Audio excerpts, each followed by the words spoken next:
Victory Studios in downtown Little Rock, this is Capitol View. And good Sunday morning to you. Welcome into Capitol View. I'm Jay Burr. A former White House correspondent is traveling to swing states and using craft beer to break down barriers. Joining us now to talk about her political discussions in swing states, Bree Jackson. Bree, we appreciate you coming on the show. It's a very interesting concept. We did see President Obama had the beer summit. Absolutely. So it just kind of seems to go hand in hand. Crafts and Conversations is the project. Absolutely. Well, Jay, thank you for having me on. And Sure. This is an interesting concept. You know, sitting down, having a beer with someone is a simple concept. It's something that people do after work, but it's also a way just to open up the conversation about politics. It's a divisive issue that we're seeing across the country. Right. But what I've found on this journey, I guess I call it, because I've been to several swing states in several states, including Arkansas, is that, you know, when people feel comfortable and have that beer, feel comfortable loosening up, they feel comfortable talking about politics, and it's breaking down that barrier. They don't have their guard up about, well, what are you going to think about, you know, what I have to say. They're just like, hey, you know, you're cool, let's have a beer and let's talk some politics. Yeah, if you can have a brew with me, then you can talk politics. And I feel too, it sort of, like you said, loosens people up, and it doesn't get people so, you know, worked up about the issues here. But speaking of the issues, what are some of the big ones that you're hearing from voters here in Arkansas? Well, and the big ones are something that are things that everyone cares about, Sure. In a sense, where it's healthcare, it's the economy. Another one is guns. That's something that's a divisive issue. That one voter I spoke with, he says he very much cares about the economy. He also cares about guns. So he's split. He feels stuck in the middle because those are two issues that Democrats feel one way, Republicans feel a different way. And so he says, well, I don't know who to vote for because I'm divided, because I just don't see, like, I feel this way about guns, I feel this way about the environment. There aren't any candidates that are speaking to me about both. So that's just one unique person that I've talked with, but the issues have just run the gamut. Do you think too that a lot of this sort of breaks down to, you know, a lot of times everyday Americans, they don't tend to lean heavily one way or the other. I know a lot of people tend to, you know, blame us in the media for, you know, being really left or really right, but a lot of times I feel like a lot of just normal everyday folks they're right down the middle, and a lot of politicians seem to be kind of one way or the other a lot of times. Absolutely. And people care about what affects their everyday lives. Sure. That's what I'm hearing the most. So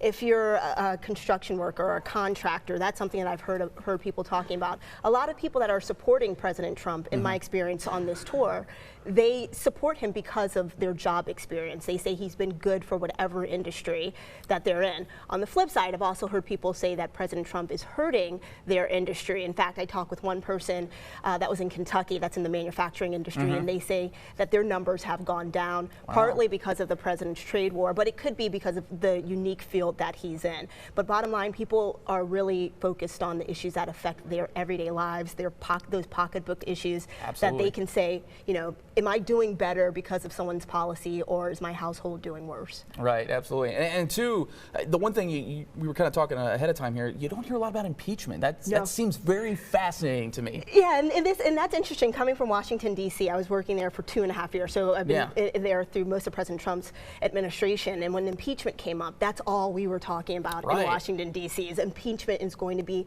a determining factor. That's what we were hearing. That's what we were thinking. So as far as I've been out on the road, I have yet to hear someone say impeachment is going to determine whether or not I vote for President Trump. They say it's something that they're not following. They're not following as closely as Washington insiders may be following. Sure. They just want the meat. They say, at the end of the day, tell me if he did something wrong. If he did something wrong, he needs to be held accountable. But if this is something that politicians do all the time, and there's nothing wrong with it, you know, there's nothing actually illegal about what he's doing, then some voters are saying, you know, not that they don't care, but they're not following, and it's not going to determine whether or not they vote for a certain candidate at the end of the day. And is it kind of one of these things too where you notice party line differentials, or here in Arkansas everybody's fairly straightforward, like you said, you know, maybe lean a little bit one way or the other on certain issues? I mean, I think it comes down to the person, but most people are sticking by party lines. If they're a strong Democrat, they're going to stay by those Democratic issues.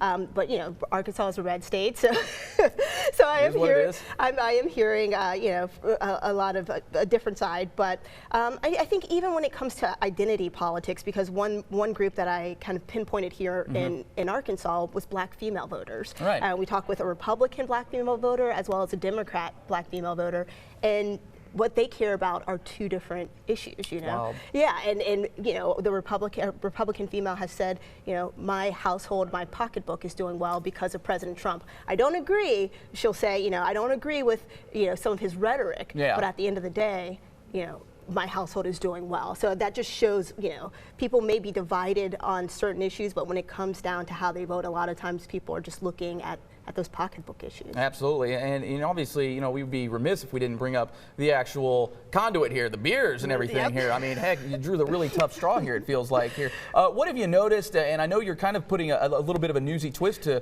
this as part of your project here with the economics that are involved in the brewery industry. Well, I mean, the beer is what's just is the peg to this. It's what's bringing people together. It's breaking down the barriers, whether you're Republican, Democrat, people enjoy beer. But then it also is highlighting this growing craft beer industry. Here in Arkansas alone, it had an economic impact of over $800 million in 2018. And you know, you have your craft brew industries, or craft brew places such as Vino's and Lost 40, which is very popular here in Washington. Not in Washington. Definitely not Washington. I've been on the road for so long, I forget where I am. But here in Arkansas, you have, you know, Lost 40, Vino's. You have close to about 40 or 50 different craft breweries across the state. And not only are they just attracting people, tourists like myself, that want to have a good, unique craft beer, but they're bringing communities together. A lot of times they'll have, you know, events that families can come out to. They'll have bands come out. So that's something that's driving, it's becoming an economic driver for communities. And so that's really something that we're also highlighting in Crafts and Conversations, where we'll do an episode that highlights maybe the bourbon barrel aging process, which is unique in the craft beer industry. But then in the next episode, we'll say, well, here's what voters are talking about. And the first question we do tend to ask voters is, you know, what type of beer do you like? And I know one person, and I don't know if there's a correlation quite yet, but you know, one person along the way has asked me, well, you know, is there a correlation? Do IPA drinkers, are they more likely to be a Democrat or Republican? You know, I don't know if there's a correlation. I think people just we haven't like tracked beer. that information yet. But you know, with that aside, it's also some fun in this. It's, you know, sitting down, having a beer, enjoying a conversation, highlighting, you know, that economic driver, and then also having the serious conversation about the 2020 election. Fantastic, and I guess we'd be remiss too if we didn't ask, you know, what's been the favorite so far? I'm a stout girl when it comes to. All right. You know, I have to admit, you know, I'm a dark stout person, and then I also enjoy beers with a high ABV. So, so I'm usually you know, a one beer and then slowly sip that. But I mean, there's some great beers that, you know, I've had here in Arkansas and across the state. So, you know, I don't necessarily have a favorite. I think any beer is a good beer. You can't go wrong, really. I mean, for me personally, I'm not a big IPA guy, but I know Stone's Throw Amadeus. It's one of my things. Lost 40 with the Honeybock is kind of one of my personal faves here, at least from the local scene here. Where can people find your project here, Crafts and Conversations? So you can go to Crafts. If you go to Facebook, you can go also on Twitter and YouTube. So if you're looking on YouTube, it's under Crafts and Conversations. And then if you're looking on Facebook or Twitter or even Instagram, you'll find it under my page, which is Positively Bree. But if you also look up the hashtag Crafts and Conversations, you'll find it on all those social media networks. I hope you guys follow along, because it's been an interesting journey so far, and we're not going to stop. 2020 is, you know, that 2020 election is still a ways away, so we're going to hear a lot from people in other states. Fantastic. So there you have it, guys. Go check out the project here. Bree, we certainly appreciate you coming in here. Absolutely here. We might steal the idea here. On you should. Don't tell anybody here. All right, coming after a quick break, Chuck Todd joins us to share what to expect on this week's Meet the Press. You're watching Capitol View, Sunday morning. Political scene in Arkansas. And welcome back to Capitol View. Impeachment, the most used word on Capitol Hill these days. And here to break down the hearings this week, moderator of Meet the Press, Chuck Todd. And Chuck, I guess this thing kind of seems to be going in 100 different directions depending on your outlook on things. I guess in a nutshell, what do we have going on currently? Well, I think we have, look, I think we have our polarized times have produced a polarized result, I guess, if you will, in this impeachment investigation. I think people see what they want to see in this, at least in the two bases of the political parties these days.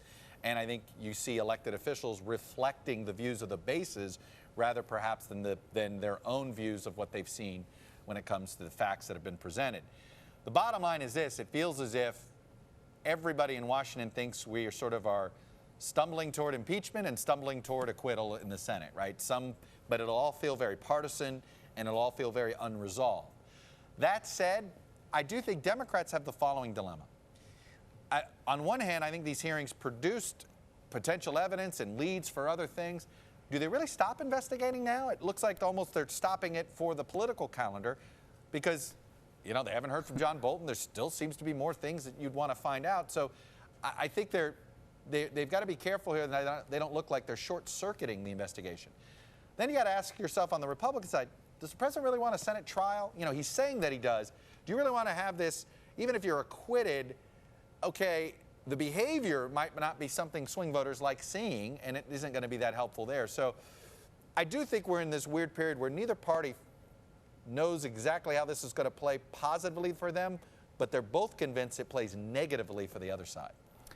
Yeah, it's a circus nonetheless here. And I guess quickly here, what does this do for all of the other business? Because it does seem like Washington has kind of come to a standstill to deal with impeachment. Look, this place was pretty dysfunctional before impeachment. This place was pretty dysfunctional before President Trump came. It seems more so now. I think just because the parties, you know, look, we didn't shut down the government. I'm semi-shocked there. Yeah. I find that to be an accomplishment.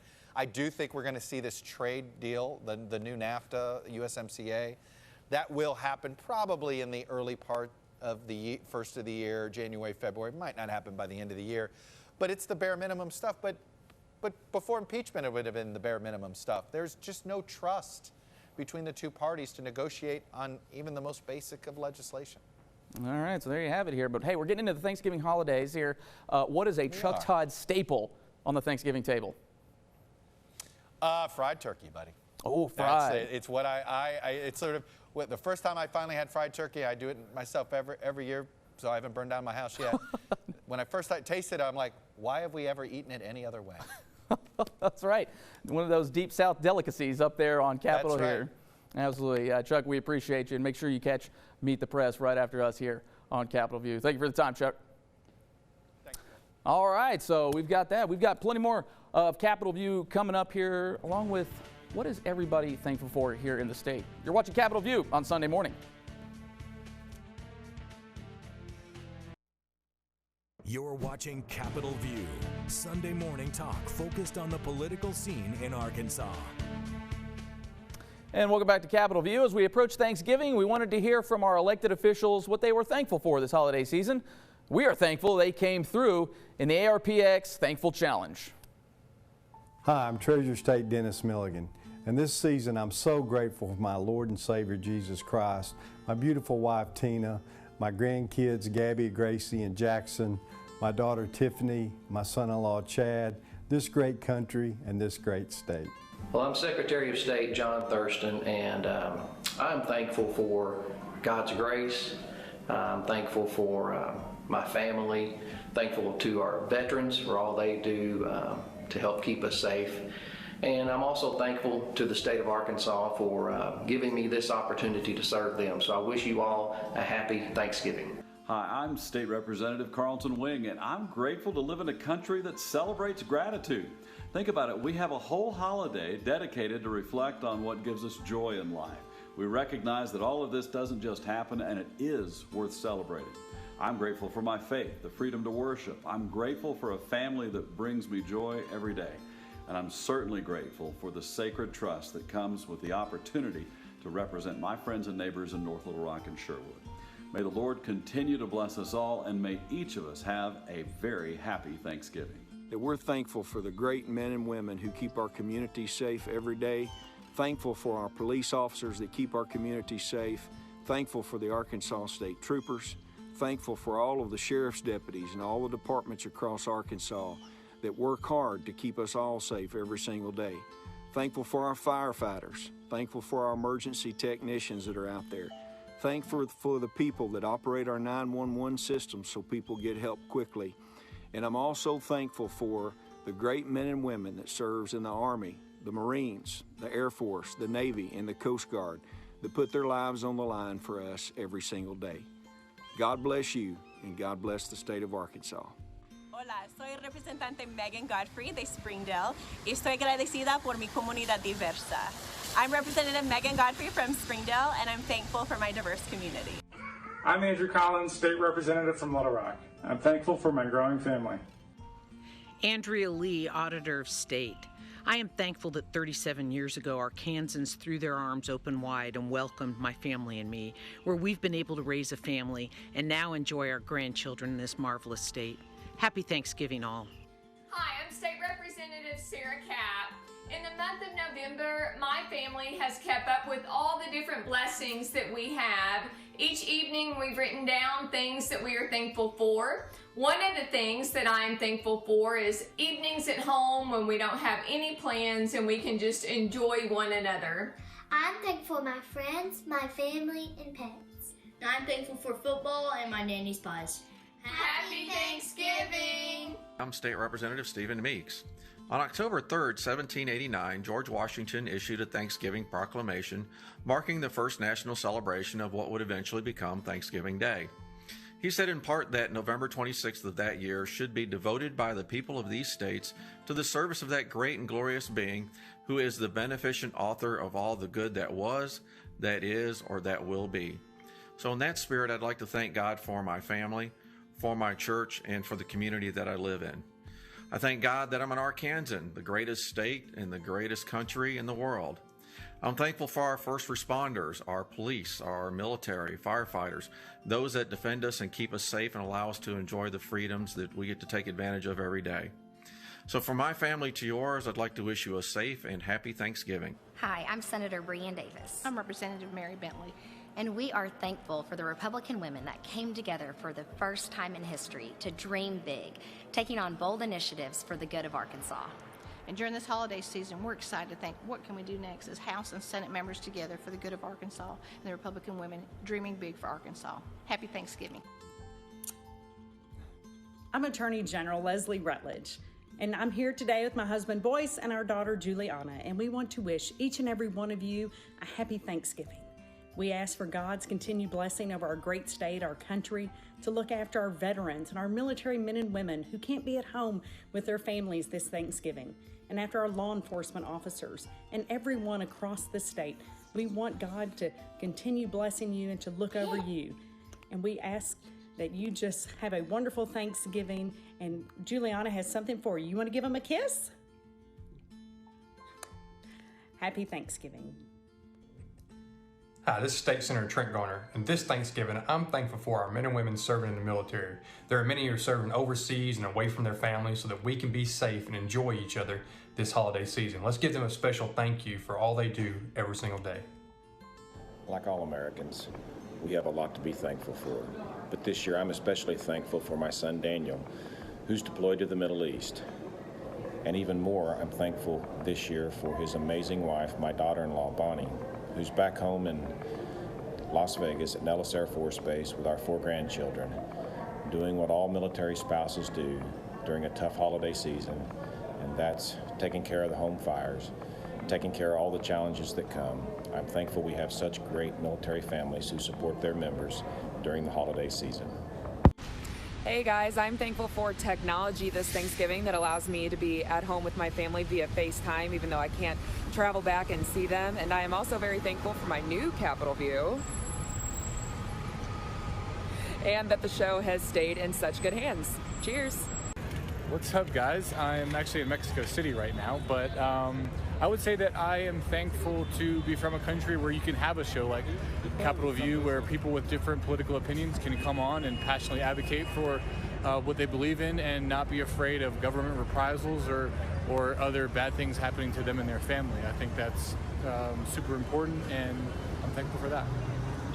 Hi, this is Lieutenant Governor Tim Griffin. I am just so thankful for my blessings, so thankful for my wife, Elizabeth, my son, John, my daughters, Mary Catherine and Charlotte Ann. Just so thankful for the time that we're going to have over the holidays to spend together, quality time, hanging out, and also with other family and friends.